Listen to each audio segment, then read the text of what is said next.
હવે સાર્તાના શ્લોક કરવાના છે. તો એમાં પહેલાં આજે આપણે કરીશું રસ ધાતુ સાર્તા. તો સાર્તાની ડેફિનેશન શું થાય? વિશુદ્ધતર ધાતુ સાર ઉચ્યતે. આ ડેફિનેશન યાદ રાખવાની છે, વાઇવામાં પૂછે છે. તો પહેલાં રસ ધાતુ.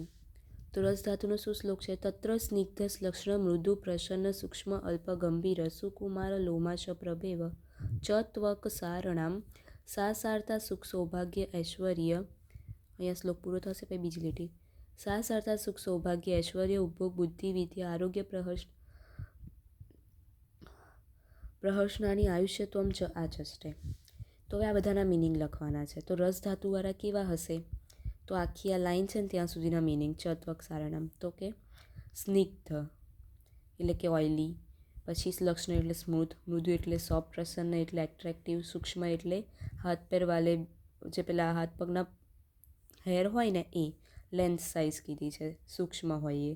અલ્પ એટલે કે સ્કેલેટિન એટલે કે હાથ પેરના જે હોય ને એ બી બહુ ઓછા હોય, ઇઝીલી હેરફોલ ના થાય. પછી ગંભીર એટલે ડીપલી રૂટેડ હોય, એકદમ ડીપલી રૂટેડ હોય. સપ્રભુ એટલે પ્રભાવયુક્ત, આપણે આમ જોઈને અટ્રેક્ટ થાય એવા.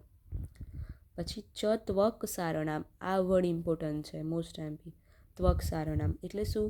કે ત્વક સાર રસ સાર કો નામ દિયા, એટલે કે રસ સારતાની જગ્યાએ એવું બી કહી દે કે ત્વક સારતા લખો. તો રસ સારતાને જ ત્વક સાર કીધું છે, આ યાદ રાખજે. સુકુમાર લોમાશ પ્રભેવ એટલે બધા એના જે હેર છે એ આવા હશે. પછી સુકુમાર એટલે ડેલિકેટ દેખાવાવાળું એકદમ. ત્વકસાર કીધું એમ યાદ રાખજે કે રસ સારતાને ત્વકસાર બી કહેવાય. રસ ધાતુ સ્કિન સે પતા ચલતા इसलिए उसे ત્વકસાર. આપણી જે રસ ધાતુ છે ને એ સ્કિન પરથી ખબર પડે એટલે એને ત્વકસાર કહેવાય છે. હવે એની બીજી લીટી, એ એની બધી એક્ટિવિટીઝ આપી છે, ઉપર એની ક્વોલિટીઝ હતી. હવે એની એક્ટિવિટીઝ છે. તો શું કીધું? સા સારતા સુખ સૌભાગ્ય ઐશ્વર્ય ઉપભોગ બુદ્ધિ વિદ્યા. તો એ આપણે જોઈએ. એની ફર્સ્ટ લાઇનમાં ફિઝિકલ એક્ટિવિટી બધી. તો એમાં શું છે? તો કે સુખ, कुछ भी हो वो हैप्पी होता है, दे आर वेरी પોઝિટિવ, બરાબર. સૌભાગ્ય એટલે ગુડ ફોર્ચ્યુન, એનું નસીબ બહુ સારું હોય. ઐશ્વર્ય એટલે ફેમ, નામ હોય એનું આમ સેલિબ્રિટી ટાઈપ. પછી ઉપભોગ એટલે કોઈ બી ચીઝ દે તો ઉસે अच्छे से करता है, યુટિલાઇઝ બહુ સારી કરે એને. જેમ કે કઈ વસ્તુ ફેંકી દેવાની હોય એને બી બહુ સારી રીતે યુઝ કરી લે. પછી બુદ્ધિ એટલે કે નોલેજ. હવે આ બધું મેન્ટલીના ફીચર થયા કે બુદ્ધિ એટલે નોલેજ, બહુ બધું નોલેજ એનામાં હોય, મેમરી એની શાર્પ હોય. પછી વિદ્યા એટલે નોલેજ. પછી આરોગ્ય એટલે હેલ્થી હોય એકદમ, કોઈ બી રોગ ના હોય. પ્રહર્ષ એટલે ઓલવેઝ હેપ્પી, એમ બધા એને જોઈને હેપ્પી થઈ જાય એ વાળું. પછી આયુષ્યત્વમ એટલે લોંગ લાઈફવાળું હશે.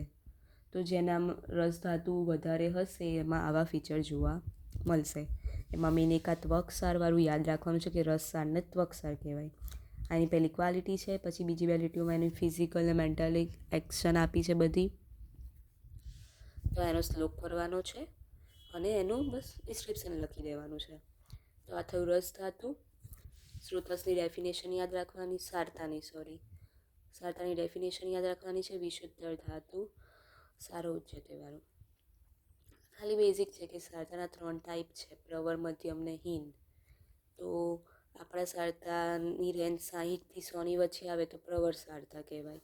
50થી 59માં આવે તો મધ્યમ, અને 35થી 49 તો એ હીન સારતા કહેવાય. આ વેલ્યુ પૂછે છે, એની જે રેન્જ છે એ ખાલી યાદ રાખવાની છે. તો સારતાની ડેફિનેશન કરવાની છે, રસ ધાતુનો શ્લોક અને એની ડિસ્ક્રિપ્શન.